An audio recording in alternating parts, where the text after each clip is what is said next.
In this podcast, we will conduct interviews and discussions on topics that may be controversial. You will hear us agree and disagree on various topics.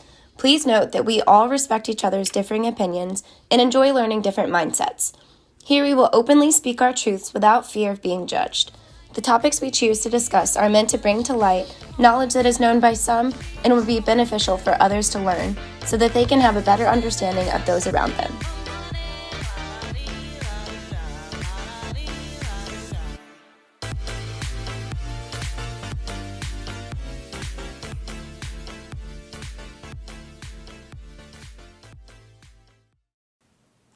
Hi guys, so welcome back to our podcast. Today we have some people added on to our episode, so we're going to start by introducing ourselves. I'm Maya and my pronouns are she, her. I'm Red and my pronouns are she, her. I'm Rachel and my pronouns are she, her. I'm Kurt, my pronouns are they, she. I'm Alyssa, my pronouns are she, they. I'm Bianca, my pronouns are she, her. I'm Kaya and my are she, her. Okay, so how's everyone doing today?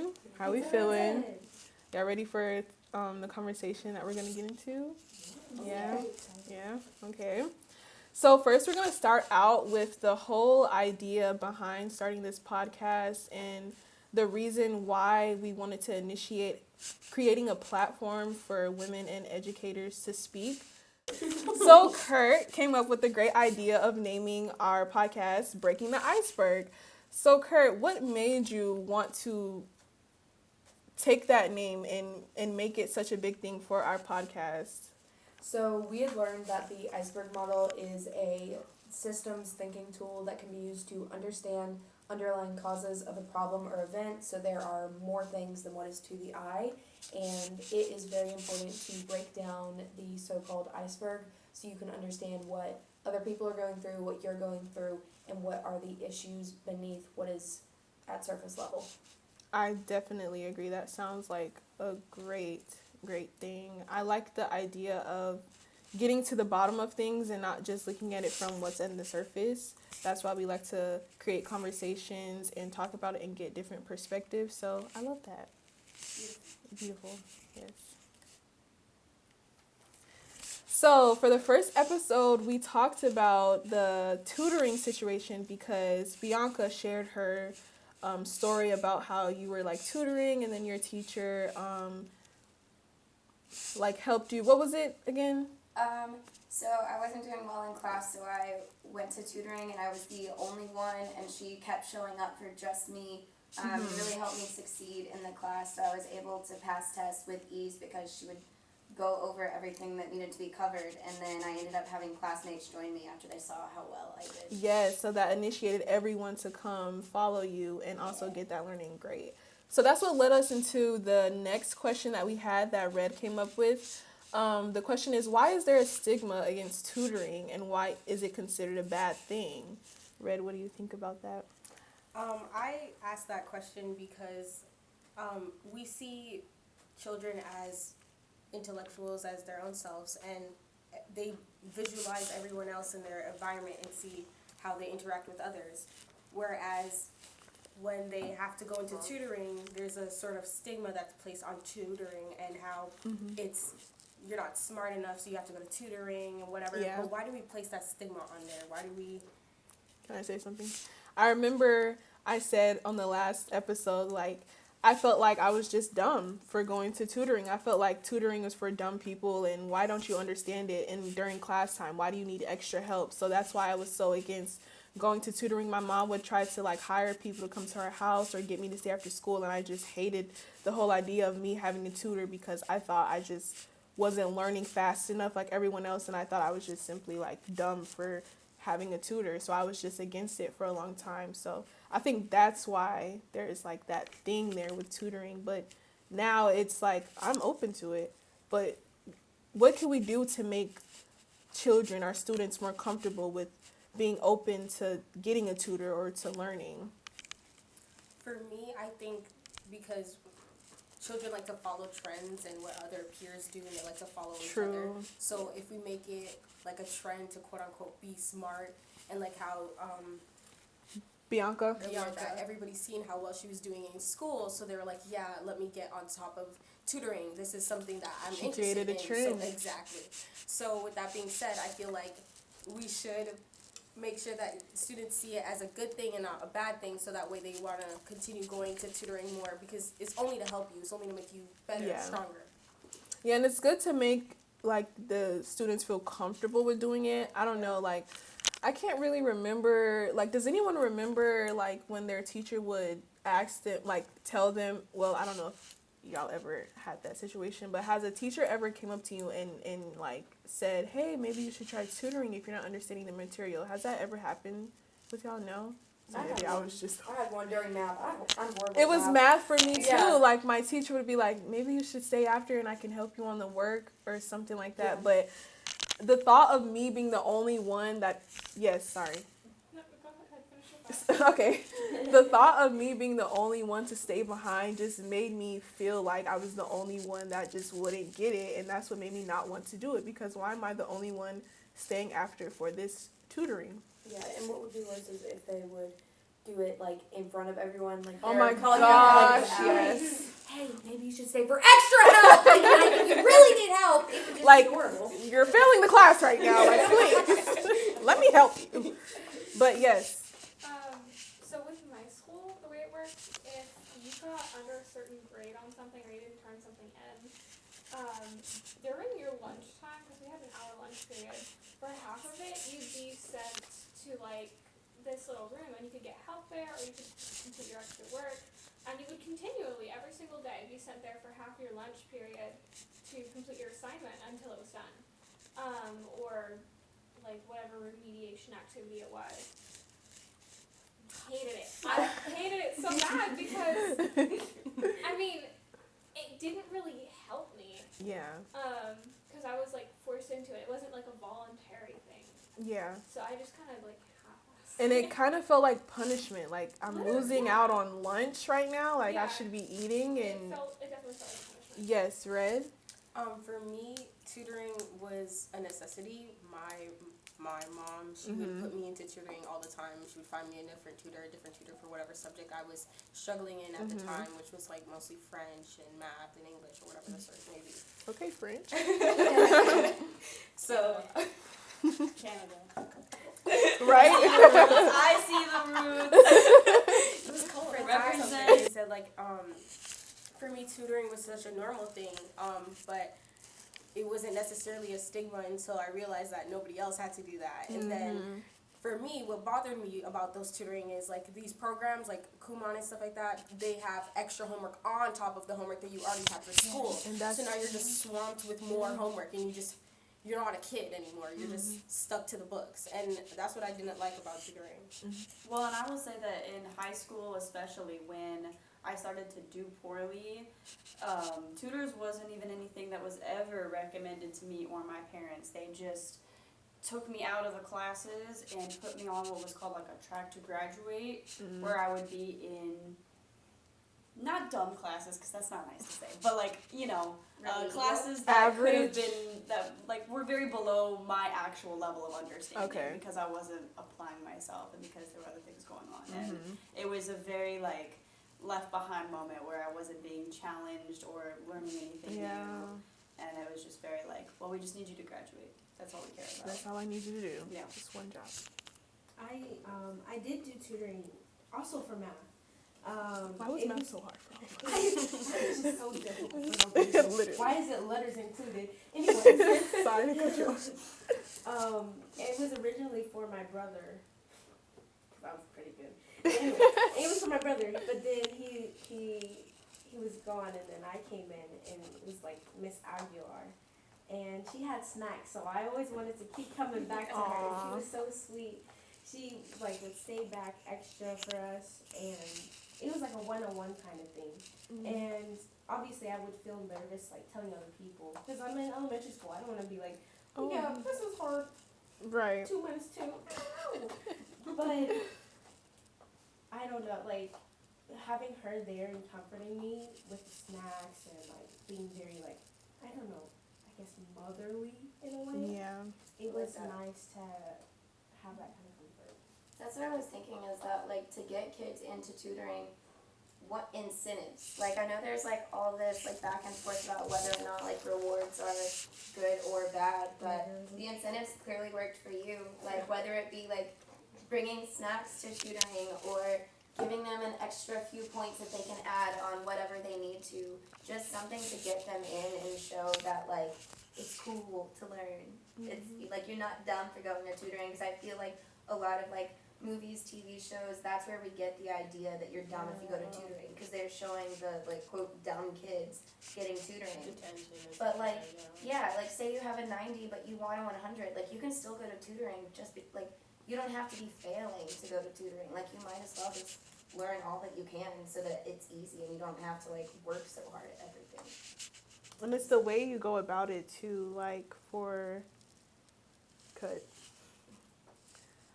Alyssa's story, she said how they took away her lunch, half of her lunch, to go learn, and that'll tell me, like, oh, I guess I don't deserve lunch because I need to get caught up on my lesson because I'm just not learning fast enough or whatever. And that's kind of like a punishment. Like, you're taking away my eating time and my social time for me to go learn, when really that should be, like, added on, not taking away something to add it.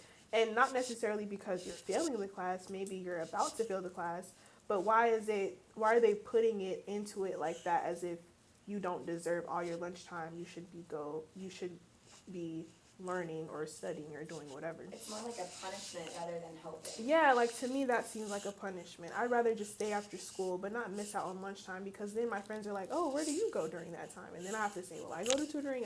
And then they're gonna be like, well, I don't go for that. So then it's like, am I lower than you because you get to stay the whole lunchtime? I don't know. As a kid, that would just have an effect on me. I don't want to go through something as if it's a punishment. Correct. That would make me not want to learn.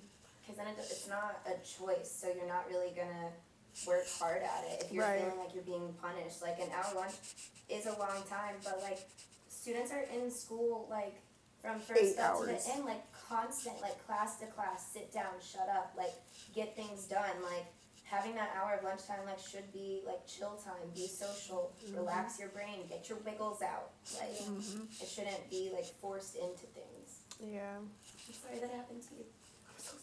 But you did have an hour lunch, so. That's so awesome. Yeah, I had like 20 minutes. Your hour is still more than we I have. think I had an hour. 20 minutes started when the lunch bell rang. I honestly and don't you gotta remember. get in line. Like, yeah. I don't remember how long my lunch was. Okay, moving on. Does anyone else have anything to share about, like, tutoring or anything before we move on? No? Okay.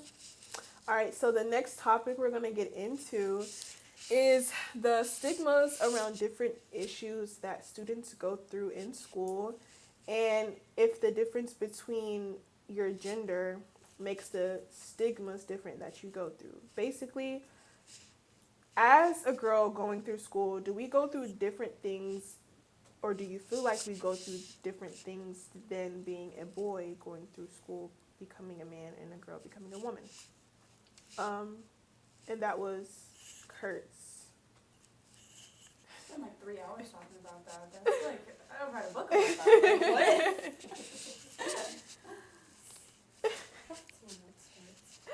what? Anyway, okay. Alyssa? For me, like, I can definitely say that going through school being perceived as a girl was completely different than how I would have gone through school had I been perceived as a boy. I've got ADHD, but it's the inattentive type. And so when girls have inattentive type, it's just assumed that, oh, she's just spacing off. It's not flagged in the same way that a young boy who is hyperactive is flagged, despite me and that young boy having the same sort of issue. And so I feel like had I been like perceived as a boy or had different symptoms, it would have been managed for me a lot easier, and it would have made my education experience drastically different. Can you kind of explain what the attentive type is for ADHD? Because I've never heard of that. I would love to learn what that is. So there are two main types of ADHD. Mhm. There is inattentive type. It used to be called ADD. Pretty much it's the symptom, you don't have the hyperactive symptoms of it. Mhm. You'll have other ones. Then for hyperactive, it's got predominantly hyperactive symptoms. And there's a combination type where you display about the equal amount of both. But that's typically not seen in schools. You'll probably just get classified as a kid that's only slightly hyperactive. Or likes to move. Yeah. Problematic, yeah. Problematic is crazy.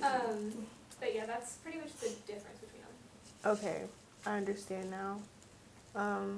So that's the difference between if you were a boy because you feel like girls get more judged, or the boys get more judged. It's more so that whenever teachers, especially when I was going through school, they didn't really think of ADHD as anything other than a young boy that's hyperactive. So a young girl that's hyperactive, not ADHD, she's just full of energy. Or a young boy that likes to space off, he's just not interested. Whereas a young girl with ADHD that's inattentive type, she's just spacing off. Like, that wasn't a thing that they commonly thought of. It was like the last option. Got you. So it wouldn't be acknowledged for girls to have No. those type of issues, but for the boys it would be, oh, he's a troublemaker. He's not paying attention. Got you. Absolutely. Okay. Yeah, I guess that is true. Yeah. Does anyone else have anything to share? Well, I was going to say, I think one of the biggest things that affected me socially through school was being a girl. I think the first time I ever had an incident was like 6th grade, where I had a crush on a boy and some girl told him an absolutely disgusting, heinous rumor about me. And I feel like just since then, it has been just like, I don't even know. Like, I understand that boys get bullied and they fight, and sometimes it's physical and it's really dangerous and it's bad.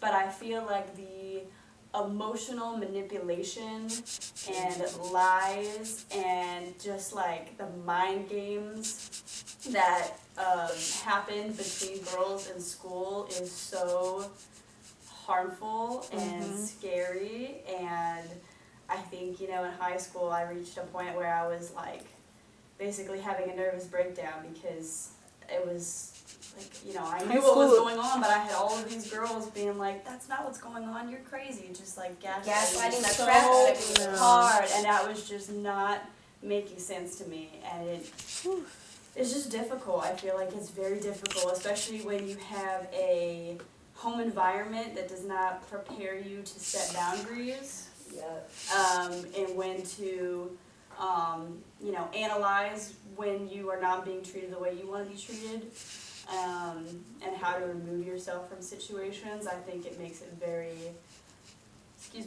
toxic and potentially scary.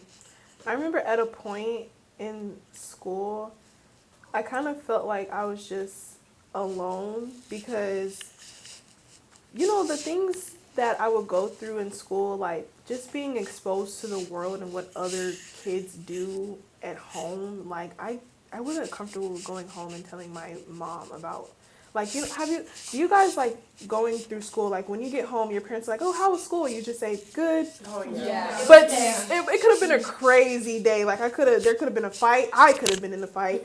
Someone could have cussed out a teacher. Like anything could have happened. But I just don't feel that vulnerable to tell my mom every single thing about my day because, for one, it's exhausting to tell every single detail every single day. And also, it's like, what are you going to do when I do tell you? And I just wasn't comfortable with telling her everything because I felt like, what's the point? She can't do anything. I still have to go every day. So it's just like, I just kind of felt alone, especially like 7th, 8th grade and then into high school. It was very like emotional. It was a very emotional process. And also I was trying to find myself, who I am as a person. Going to a predominantly white high school too, I was trying to not lose myself with that because I was getting around new people that do different things. I did have friends that were black, but the school was mostly like whites. So I just had to try to really remain myself and also just be open to new things.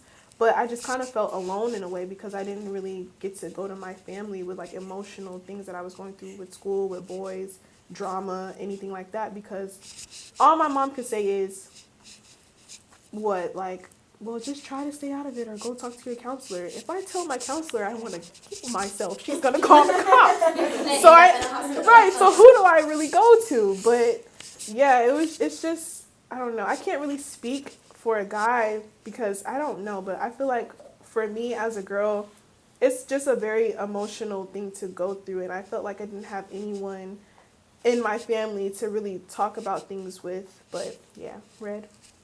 I was gonna switch like topics a little. Not it's still based on the same thing, but Yeah, go ahead. The controversy of dress code and how Oh, that's that's good. Yes. That's good. Go ahead, Red. and how us as females, how we have to deal with that battle, because I don't think it affects the male population that much during school. It doesn't. And They can sag all the way to their ankles. They won't get dress code. Well, and I would just like to say that I had an older brother and I have a dad, and I think when I turned like 13, I was in like a phase where I would just wear big t-shirts to bed and underwear, and that's it. And I think around 13, my mom was like, you can't wear that around the house now. I don't like And I was like, as a kid, I was like, why? Like, why? And she's like, because your brother's here. And I'm like, he's my brother. He is my brother. If my brother's looking at me in a certain way, then there's other different problems to worry about than that. Exactly. And That that's sounds like a them problem. And your not father me. at that. Why do I need to change what I'm wearing in my home? Yeah.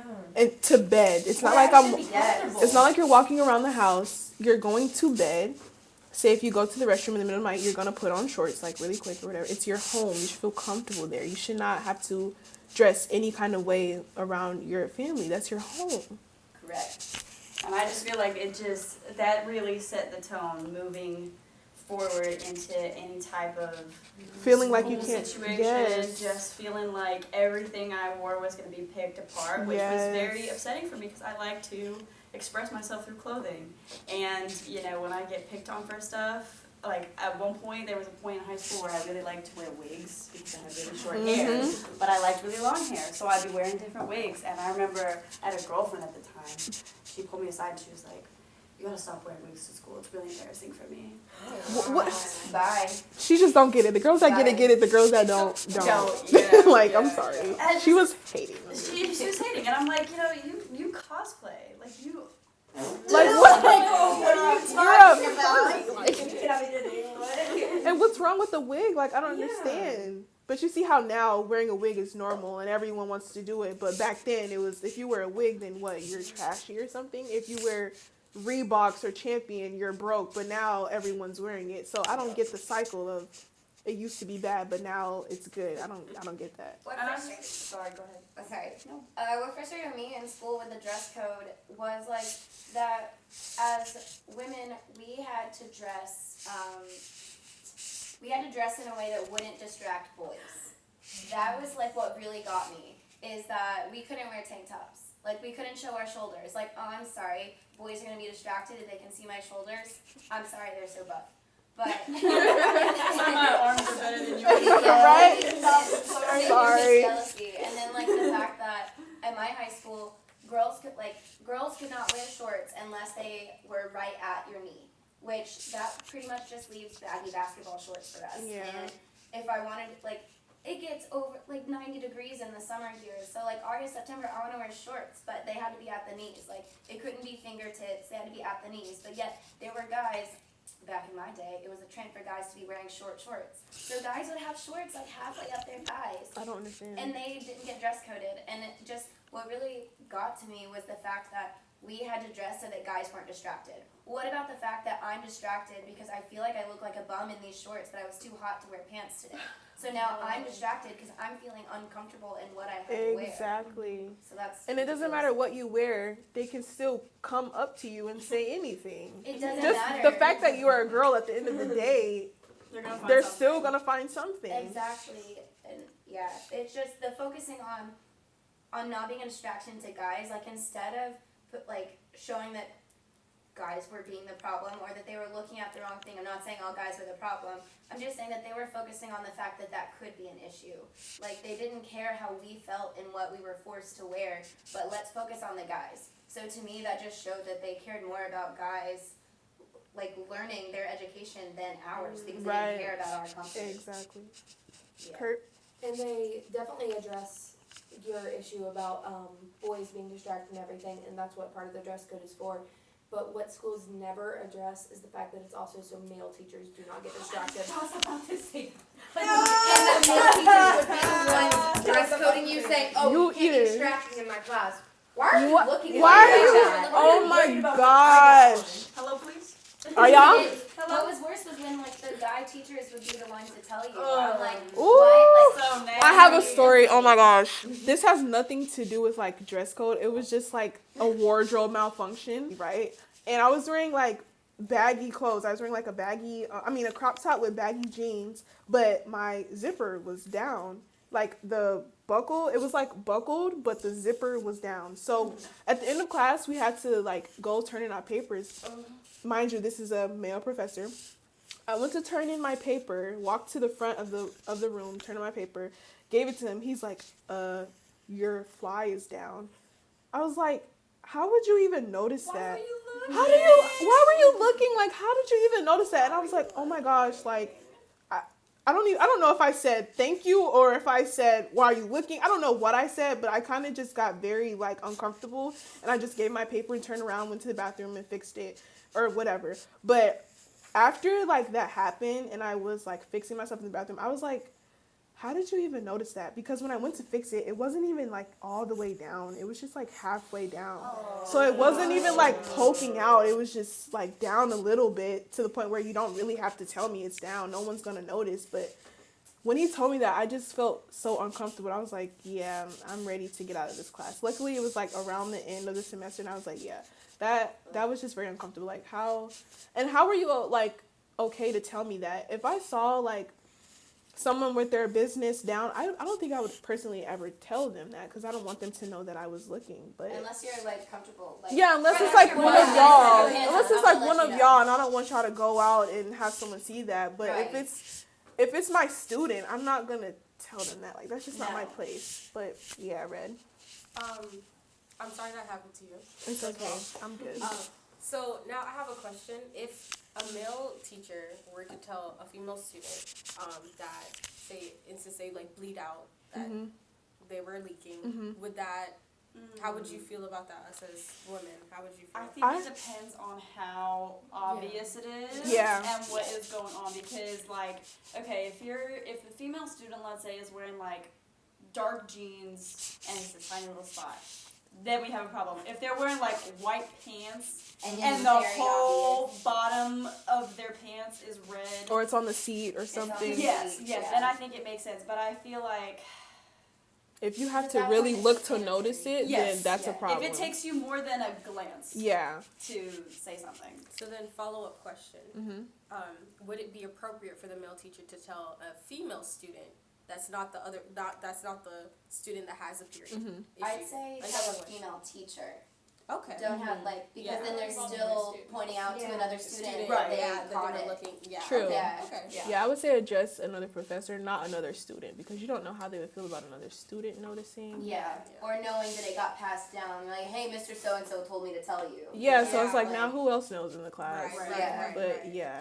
But there are polite ways to go about it. Mm-hmm. Well, I think it depends on the relationship with the Also, student and the teacher. also, I feel if you're buddies with this teacher and you really like them and you spend lunchtime in their classroom and stuff like or that, they're your coach or something. Right. Something where you've had a moment with them where you're just comfortable enough to where there's speak on boundaries, but that. you're comfortable. Yeah.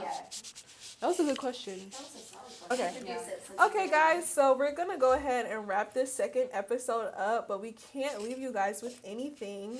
So we're going to leave you with a motivational sentence that Bianca's going to share with you guys. So let's go ahead.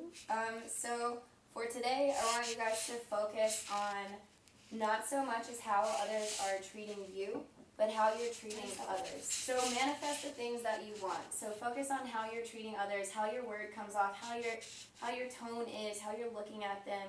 Don't worry so much about what they're doing to you. Put out what you want to get in out of that. I love that. I love that. Do you guys have anything else to say? No? All right. Thank you guys for watching, and we'll catch you guys on the next episode. Bye. Bye.